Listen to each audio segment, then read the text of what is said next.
the garbage which has been the plastic garbage near a society. Me and then we invited many children from our society to collect the garbage and giving them and recycling them in the proper places. Even whenever I pass through roads or something, I saw leakage problems, issues.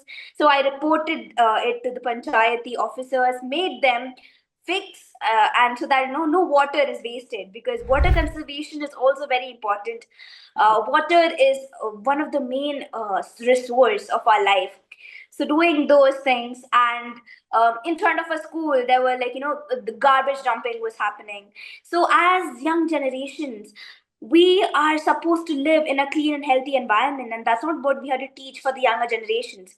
So working for that, monitoring and following up with this panchayat or the municipality was a great opportunity, and following up with them, clearing the garbage for a weekly wise was very great experience for me.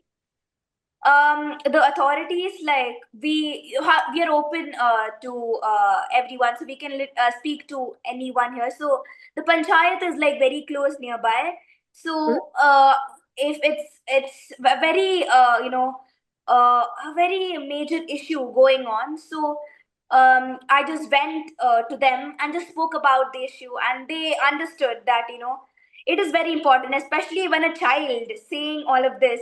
Right. They Yeah. felt a spark, yeah, in them, which immediately made them made the action, and made the plan forward to clear all of them.